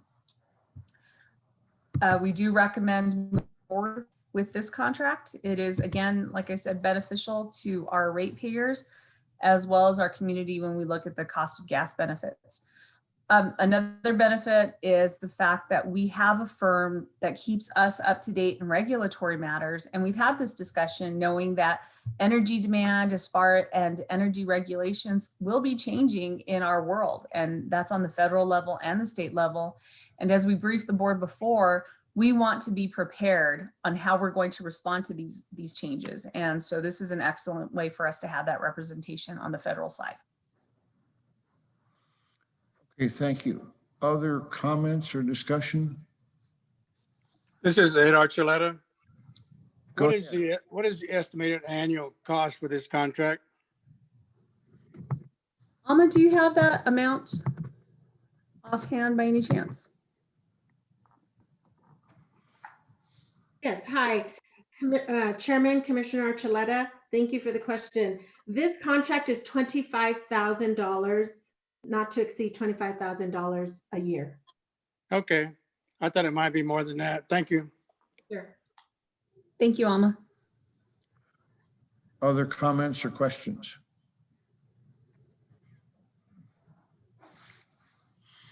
Hearing none, ready for a vote. Commissioner Archuleta, Aye. Commissioner Bencomo, Yes. Commissioner Carmichael, Yes. Commissioner Hardy, Yes. Commissioner Johnson, Aye. Commissioner Sword, Yes. and the chair, yes. Thank you all. Okay, that concludes the list of resolutions. We've already dealt with LCU 019. The next order of business is old business. Thank you, Mr. Chair. Again, Delilah Walsh, Utilities Director. The first thing I want to bring up is we discussed earlier about the heroes or superheroes we have working for LCU. On October 30th, I encouraged all our staff members. We didn't have any costume contests. We're very limited on who's working at home, but we encouraged everybody to wear either their superhero costume or a superhero t-shirt to celebrate who we are and what we're doing, particularly during this pandemic and what we do every day. The board mentioned a few months ago, is there a way for us to recognize those heroes and those people who are coming in and out every single day and delivering for the city of Las Cruces? And we did come up with, our team came up with a great way to recognize our staff members as the superheroes they are. And I'll turn it over to Alma and she'll show you what we're doing. Good afternoon, Chairman, Commissioners. Alma Ruiz, Senior Office Manager for the Utilities Department.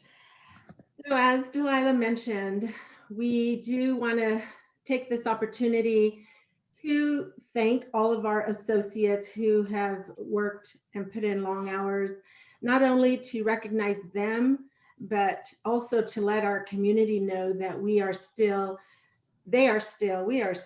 supporting them. And so we came up with these following banners. And this banner will be hung outside of the Utilities Administration building. This will give an opportunity for the employees who work in this building to see it, as well as those community members that are driving by our facility. We will then also hang this banner in front of the Water Quality Lab. We're gonna hang this banner outside of the East Mesa Customer Central office. And then we're gonna also hang this one out at the Foothills Landfill composting facility.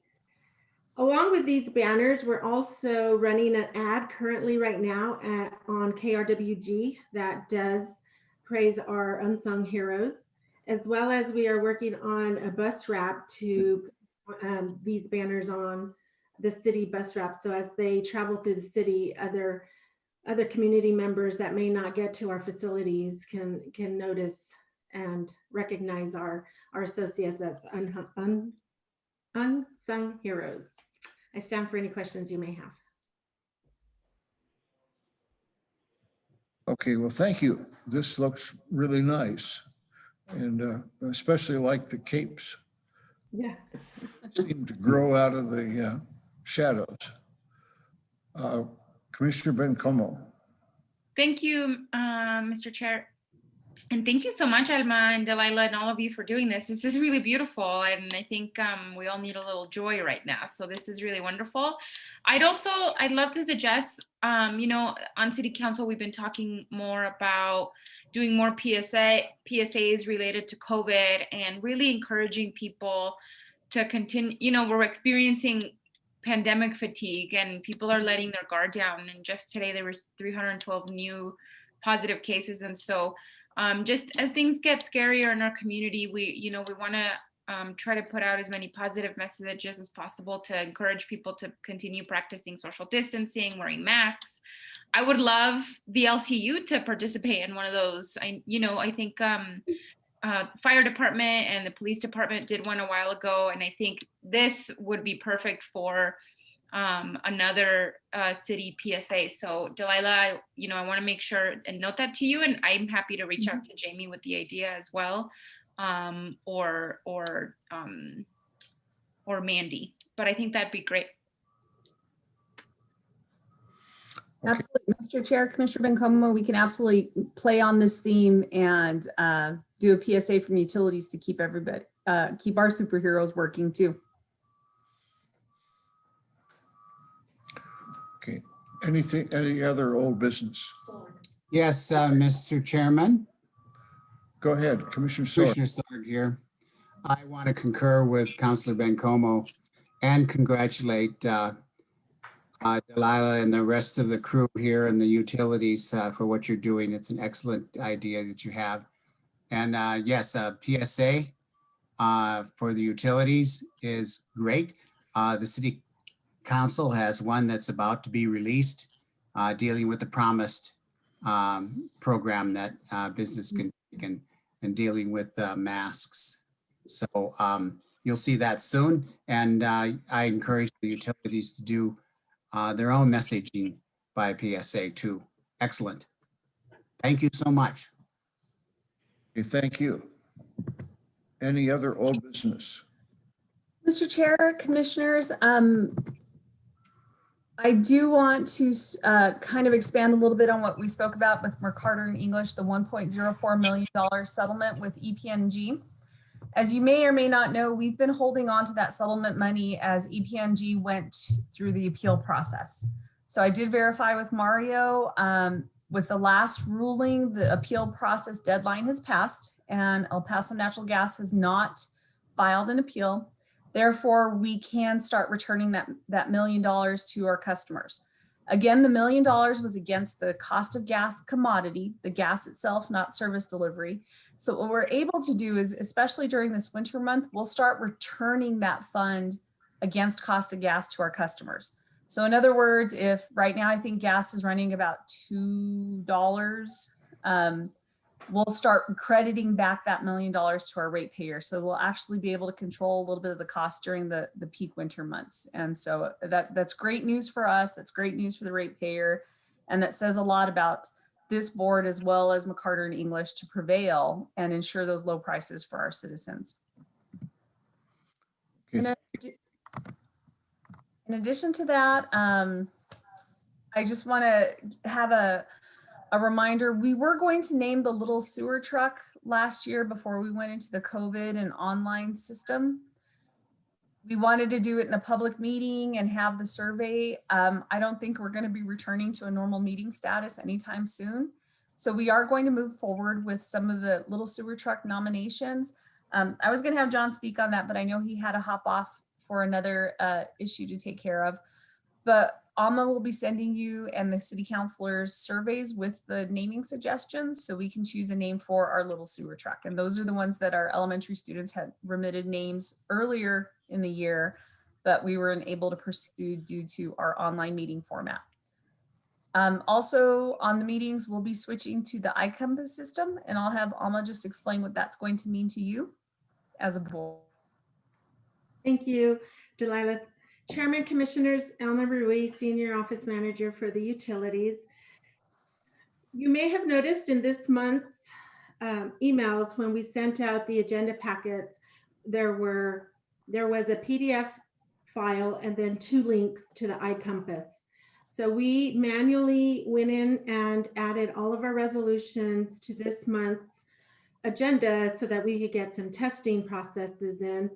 And starting next month, you will no longer see the PDF version of the agenda packet because all of the staff that has been identified for completing a board action form and or resolution have attended one of 4 trainings that we offered. So City Clerk Christine Rivera has actually led those trainings. And so next month, all you will see is 2 links in the agenda packet email that we send out to you. You will still see a PDF of the outreach report, and I'm going to work with Christine to see if there's a way to add it. Since it's not really covered as an agenda item, I don't know if we can add it to the agenda. So that's why I think that's going to be the only PDF that you receive from us going forward. Okay, thank you. We were promised this change, and we were also promised that we were going to have to jump off in the deep end of the pool. Any other old business? No, sir, that's it for old business. Okay, now new business. On new business, commissioners, Mr. Chairman, I'm obviously you already know, but officially and for the record, as of October 25th, I have been named the permanent utilities director, obviously, and we sent out that notice to City Council and to the board, but we just wanted to add that note to the record. We also have, I don't know if you've seen our press releases recently, but we've been working on a project to reroute and replan our solid waste truck routes. And that's something when we installed routeware last year, or actually 2 years ago, we went through and we're looking at more efficient routes, trying to predict the growth of our city. I believe the consultant came in and anticipated a 25% customer growth over the next 5 years, and mapped out based on permits, on subdivision filings, on plats, on how our city is going to grow and what our routes need to be able to do. And so we have started that process. The consultant has completed the review, and I'm actually going to turn it over to Rosa Montoya, who is sitting in for Robin Lawrence today, and she'll kind of explain what we're going to do moving forward. Rosa? Good afternoon, Chairman and Commissioners. Rosa Montoya, Office Manager for Utilities Solid Waste Services. We have been working on the rerouting plans for the solid waste. Our outreach efforts includes articles in the newspaper. We have bill inserts which have already gone out. Also, the information is published in our public website. We will continue the outreach efforts next month by sending the 2021 Grappler calendars. This includes a letter explaining any possible changes in day of services. We estimate that about 24% of our customers are going to see a change. So this will affect about 8,300 customers that we have right now. The changes will be effective January 1, 2021. Is there any questions? Okay, comments or questions? Hearing none. Go ahead. Mr. Chair, in addition to the rerouting and all the changes happening in this year, we are going to move forward on, we're trying to come up with new ideas on how to celebrate our employees and the service award banquets. So again, I'll turn it over to Alma. She's going to talk to you about the service award banquets as well as an upcoming survey. Alma? Thank you, Delilah. Chairman, Commissioners, Alma Ruiz, Senior Office Manager for Utilities, for the record. First of all, as you all know, we would already be in the works for planning next month's in-person Utilities Employee Awards Banquet. But because of the current pandemic, we are brainstorming on ways that we can still hold an event, whether it's virtual or we do a drive-by or some type of event that would not violate any safety protocols. And as we continue to come up with ideas, we did make the decision that we will continue with the 3 awards that the deputy directors and executive staff here nominate either individuals or teams for, and those are for customer service above and beyond, cost-effective savings solutions, and excellence through innovation. So where I'm going with this is we would like to ask the board if you would want to continue this year having the LCU Board Cash Award. Okay, this is actually my turn. Typically, the board chips in a cash award, which is given to an outstanding employee. The employee is selected by utility staff, but the board just puts a cash amount in an envelope to hand over to that employee with our congratulations and our thanks. And I certainly would recommend that the board continue that practice. I'm in a little better position because I'm here at utilities, so I can cough up my money immediately and it will be put in the envelope. We will leave it up to Alma and her crew as to how the other board members can contribute.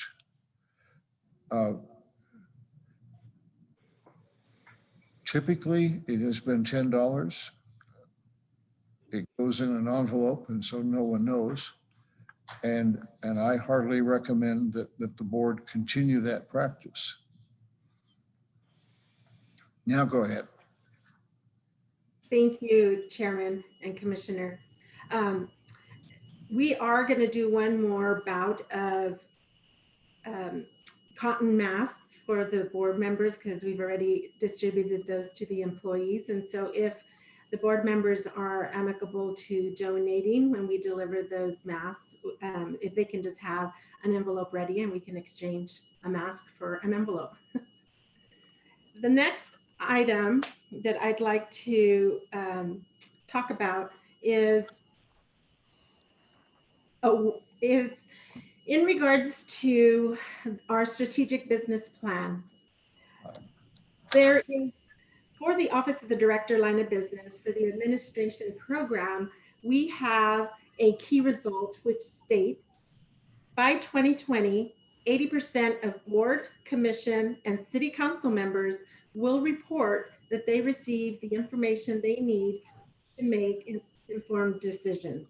And I've developed a one question and one answer survey that I'd like to send to the board members, as well as work with city manager's office staff to get the survey to the city council so that you all can participate in this survey. If we can receive your responses by December 1st, that would be great. That way we can compile the responses and then I can report at the December meeting what the results were. Okay, thank you. Please do that. Okay. Mr. Chair, Commissioners, that's all I have for new business. Okay, well, my only new business item was the board's cash award to an employee. So we can now go on to board general discussion. And I do have an item, but first of all, any other board members care to share at this point?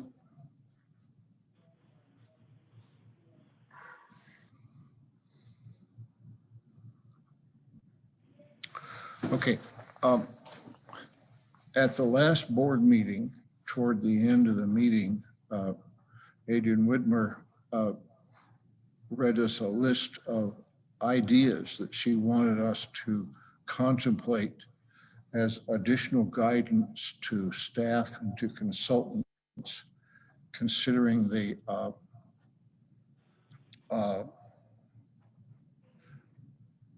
water planning process that's going on. And over the past week or so, I have submitted comments. Commissioner Sorg has submitted comments. Commissioner Carmichael has submitted comments, as has Commissioner Hardy. The comments are pretty windy, so I'm not going to read them, but they will be, they were already shared with all of the board as they were sent in. And my summary of the comments is that we have some good ideas, and we have some good ideas working, but it is probably premature to do anything brand new and different. We seem to think that if the staff and the consultants complete their draft reports, and if the Conservation Committee completes its planning, that will allow us to revisit the basically the demand curve in the 40-year water plan. Once we're able to revisit that demand curve, we will know how big a problem we still have. Further, the consultants are beginning conversations with NMED and the state engineer concerning what can be done about aquifer storage and recovery. And several of us think that those conversations can and should go on, and we get a report of any even tentative conclusions. So I think the gist of the comments are, please take what we had to say as part of grist for the mill for completing the reports that are now underway. Please let us know how things progress with these initiatives that are already begun. And as soon as all of that happens, we can attempt to reconvene and see where do we go from here. Now, given that all of the comments are getting gathered together, and you see them on the screen right now, they will be part of the record. Does anyone care to add anything to that somewhat halting summary of what we had to say this past week or so?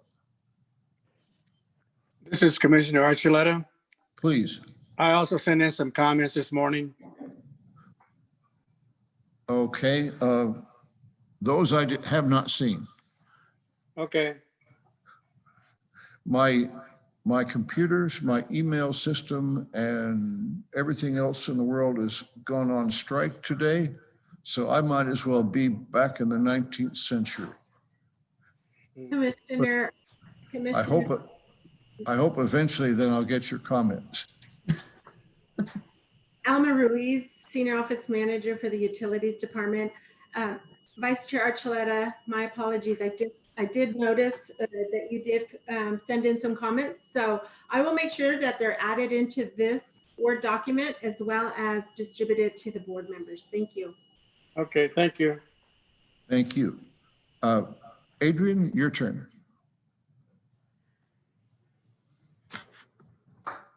Mr. Chairman, Commissioners, Interim Assistant Utilities Director.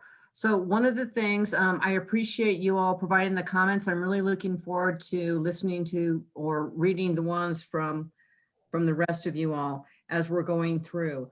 And so what I'm hearing at the moment is, because the contract still has where you guys can come up with 2 additional things for the consultant to consider to prepare a white paper on. And so those were part of the just suggestions for them to potentially look into.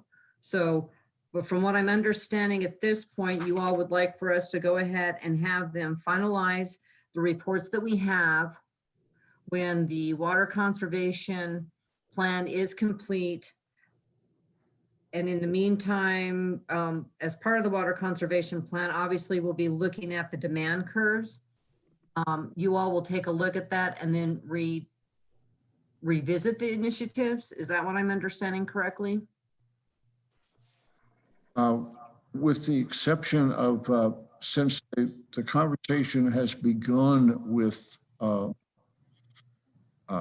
state engineer and NMED on ASR,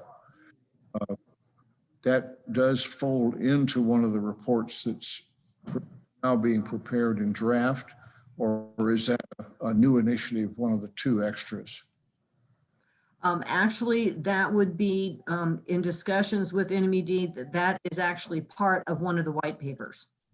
Okay, then it would appear that work that Shoemaker and Associates is doing, plus the work that the Conservation Committee is doing, pretty much fills up our needs at the moment. And let's get all that done and see where we stand. I don't think that there was any real impetus to pick a new topic to also pursue at this point. Okay. Other board members, am I right?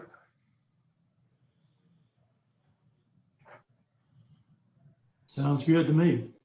Okay. Then I guess. Commissioner Johnson, I had something I need to say here. I have a feeling we still have a elephant in the room problem, in that nothing we've been discussing takes into account the lawsuit between Texas and New Mexico and Colorado. And pretty much everything we have done is go on with the way we're doing it, or assuming that that lawsuit will be settled favorably to us. But do we need to look at anything that says we lose, and what do we need to do in preparation for that? Particularly, I think, do we need to go out and look at the water rights that we may want to acquire, and acquire them now before the bubble bursts and the price goes way up out in Deming or wherever else we have to go. Okay, well, Mr. Chairman, Commissioner Adrian Woodmer, Interim Assistant Utilities Director. One of the things that as you're going through, because we're going to finalize these reports for you, and then you all can then discuss as a policy which ones you believe that you want us to move forward and go forward. So if you all decide that you want us to go out and try to purchase water rights in the Deming, in the Nuthocket, the Mimbres, however you all want to go about in coming up with a policy decision, then it's just a matter of you letting us know that as a policy, we're suggesting that you go forward and try to purchase water rights. Unless you would like to make that recommendation now for us to attempt to try to do that.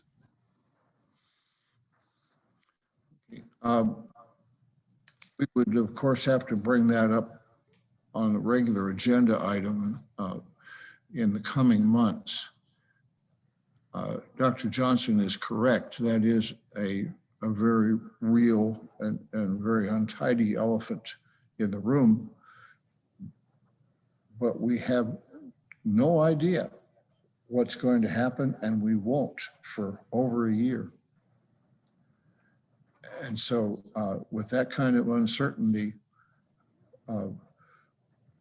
let us examine our thoughts over the next month or so and think about what we can do about elephants.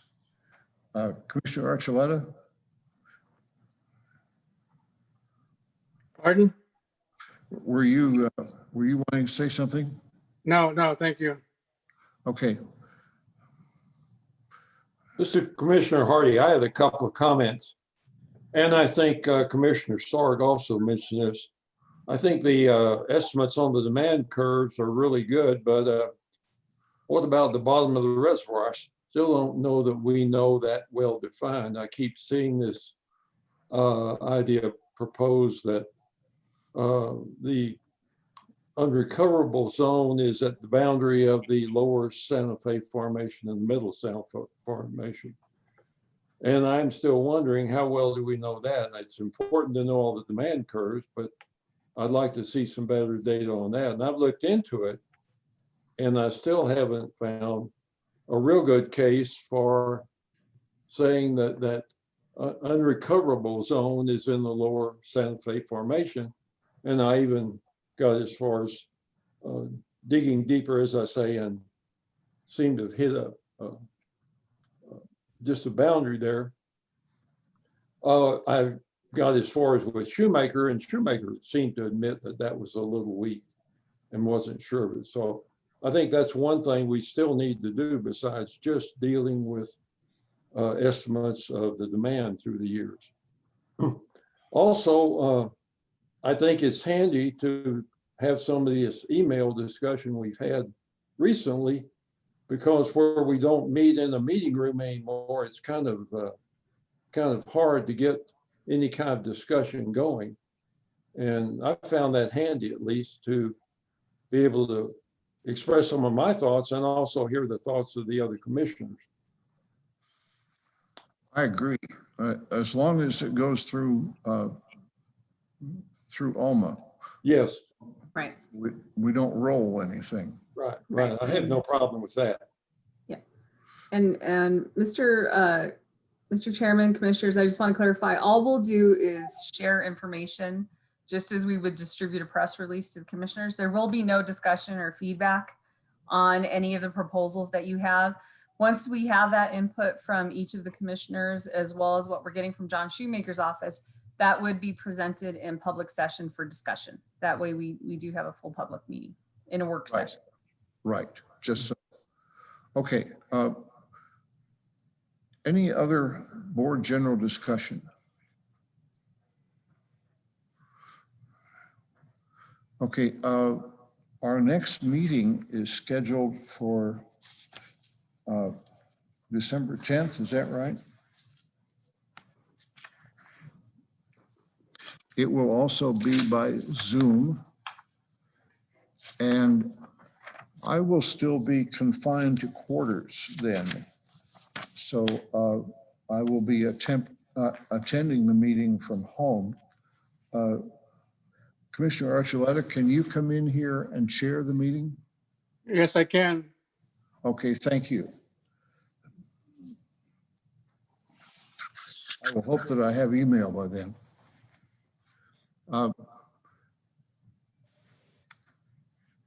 Anything else to come before the board today? I will entertain a motion to adjourn. Mr. Carmichael, so moved. Thank you. And a second? Commissioner Hardy, second. Thank you. Okay, thank you all for the day, and we will see you all virtually on the 10th of December. Thank you. Thanks, everyone. Thank you. Yes. Have a good evening. Yes.